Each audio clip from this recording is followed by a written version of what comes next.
Hello दोस्तों, स्वागत है आप सभी का मेरे यूट्यूब चैनल पर। तो जैसा कि हम लोग देख रहे थे MCS 011 जून 2022 का सॉल्यूशन।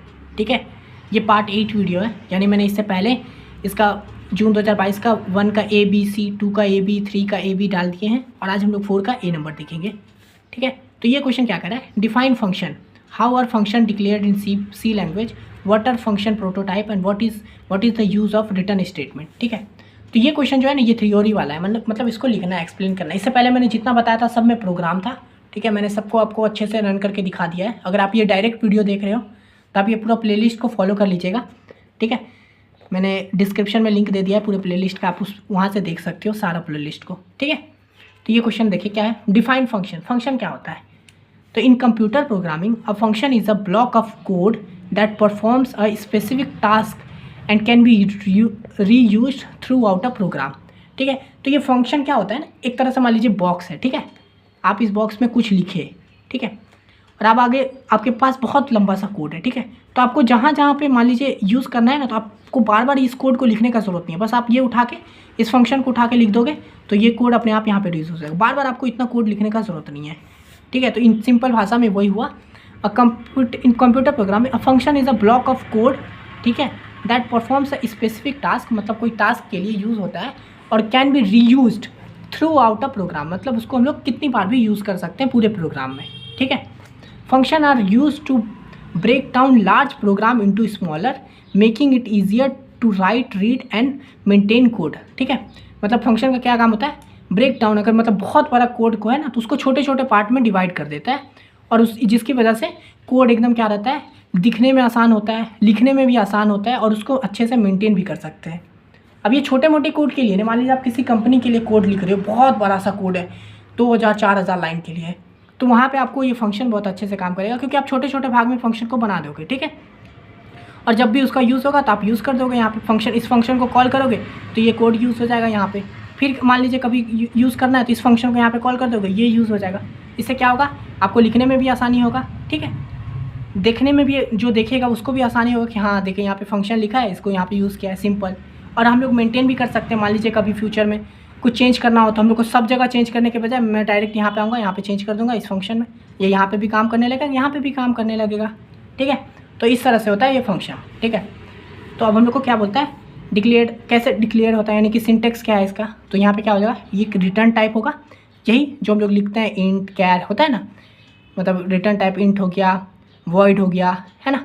तो वो रिटर्न टाइप, फंक्शन नेम कुछ भी लिख सकते हैं, जैसे इंट, फंक्शन नेम में मैं लिख दिया हूँ फंक। ठीक है, ये मेरा फंक्शन हो गया, फंक्शन नेम। पैरामीटर लिस्ट, यानी कि यहाँ पे कुछ भी लिखा जाएगा, क्या हो सकता है, जैसे इंट ए लिख दिए, बी लिख दिए। और यहाँ पे फंक्शन बॉडी, यानी कि फंक्शन में क्या परफॉर्म कर रहा है, मान लीजिए हम परफॉर्म कर रहे हैं कि कौन बड़ा है, ए बड़ा है कि बी बड़ा है, यानी मतलब कुछ लिख देंगे, एक फंक्शन चला देंगे, if A is less than B, है ना, ग्रेटर देन बी, तो रिटर्न ए कर दो, वरना, है ना, वही सब चीज़ फंक्शन हो गया। एक एग्जांपल यहाँ पे देख लीजिए, मैंने क्या किया, रिटर्न टाइप में इंट ले लिया, फंक्शन नेम में सम ले लिया, फंक्शन का नेम, पैरामीटर दे दिया लिस्ट में, एक इंट ले लिया और बी ले लिया, और ये क्या करता है, ये काम क्या कर रहा है, सम कर रहा है पैरामीटर का, यानी कि ए प्लस बी। तब हम लोग को बार बार, अगर मान लीजिए हमको कहीं 25 जगह पे ऐसे ही सम चलाना है अलग अलग नंबरों के साथ, तो मैं बार बार नहीं करूँगा, ये वाला नहीं लिखूँगा, मैं क्या कर दूँगा, बस डायरेक्ट सम को कॉल कर दूँगा, बस अपने आप वो सम कॉल होके आ जाएगा हम लोग का। तो बार बार मेरे को ये लिखने का ज़रूरत नहीं पड़ेगा, बस मुझे इतना लिखना है, ये काम करने लगेगा फंक्शन। ठीक है, अब देखिए, what are the prototype and what is use of return statement. Prototype क्या होता है फंक्शन का, तो function prototype are declaration that specify the function name, return type and parameter list without providing the actual function implementation. ठीक है, यानी कि prototype मतलब क्या हो गया कि हम लोग क्या करेंगे, वही जो हम लोग अभी यहाँ पे किए थे ना, फंक्शन नेम दिए हैं, रिटर्न टाइप दिए हैं, पैरामीटर दिए हैं, वही चीज़ किए हैं। तो एक एग्जांपल देख लेते हैं। पहले मैंने क्या किया, इंक्लूड स्टूडियो दे दिया, इंट मेन हो गया। पता है ना, सबसे पहले फंक्शन जब काम करता है, प्रोग्राम काम करता है, सबसे पहले मेन में जाता है।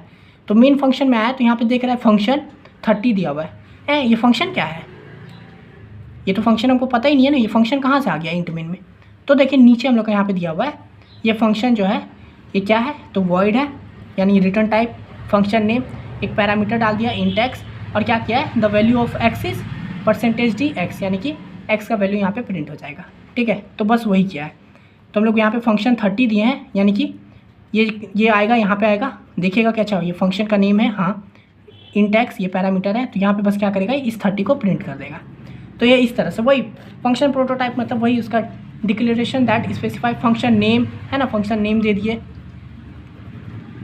रिटर्न टाइप दे दिए और उसका पैरामीटर को भी दे दिए, ठीक है, without providing the actual function implementation. यानी कि पहले मैंने यहाँ पे फंक्शन को दे दिया और यहाँ पे मैंने कॉल कर दिया पूरा फंक्शन का डिटेल को, ठीक है। तो ये इस तरह से हो गया, ठीक है। अब क्या बोल रहा है, what is the use of return statement.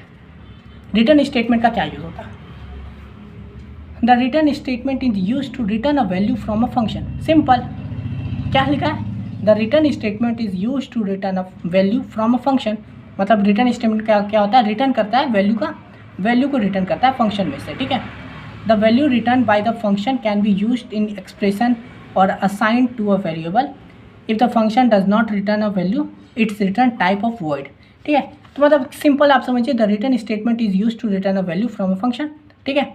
मतलब एक फंक्शन को मतलब रिटर्न करने, वैल्यू को रिटर्न करने के लिए, जब हम लोग यहाँ पे भी देखिए इस एग्जांपल में भी क्या किए थे, रिटर्न कर रहे हैं ए प्लस बी को, यानी कि क्या कर रहे हैं, ए और बी को सम करके रिटर्न कर दे रहे हैं। तो वही चीज़ है यहाँ पे भी, the value function is use, ये सब बस है, आप इतना लिखिए, उसके बाद लिख दीजिए। और क्या होता है, if function does not return a value it's return type of void. यानी कि अगर इंट होता है, मान लीजिए इंट फंक्शन करते हैं तो कुछ रिटर्न करेगा ही, ये इंट क्या है, रिटर्न करता है कुछ ना कुछ। अगर रिटर्न नहीं करा मतलब गलत बनाया है आपको, ठीक है। अगर आपको कुछ रिटर्न नहीं करना है, सिर्फ चेक करना है, तो ये वॉइड का यूज़ होता है। वॉइड में कोई रिटर्न टाइप नहीं होता, इसमें कुछ रिटर्न नहीं होगा, ये बस चेक होगा, इसमें रिटर्न काम नहीं करता है, ठीक है। तो बस यही था, देख लीजिए 10 मार्क्स का क्वेश्चन था, इतना लिखोगे काफ़ी है। मैंने सब कुछ को एकदम अच्छे से डिटेल में बता दिया है। हाँ, अगर आपको ये पूरा प्लेलिस्ट चाहिए होगा ना, मतलब ये PDF पूरा MCS 011 का जून 2022 का, ये जो मैंने जैसे लिखा है आपको पूरा इसका एक ये चाहिए, PDF चाहिए होगा, तो मेरे को इंस्टाग्राम पे मैसेज कर दीजिए, मैं वहाँ पे आपको प्रोवाइड करवा दूंगा, ठीक है। पेड PDF होगा, वरना आप यहाँ से खुद लिख लीजिए। अगर मान लीजिए आपके पास लिखने का वक्त नहीं है, तब आप इंस्टाग्राम पे मेरे को मैसेज कीजिए, मैं वहाँ पे प्रोवाइड करवा दूंगा, ठीक है। इस वीडियो के लिए इतना ही, मिलते हैं नेक्स्ट वीडियो में, तब तक के लिए धन्यवाद।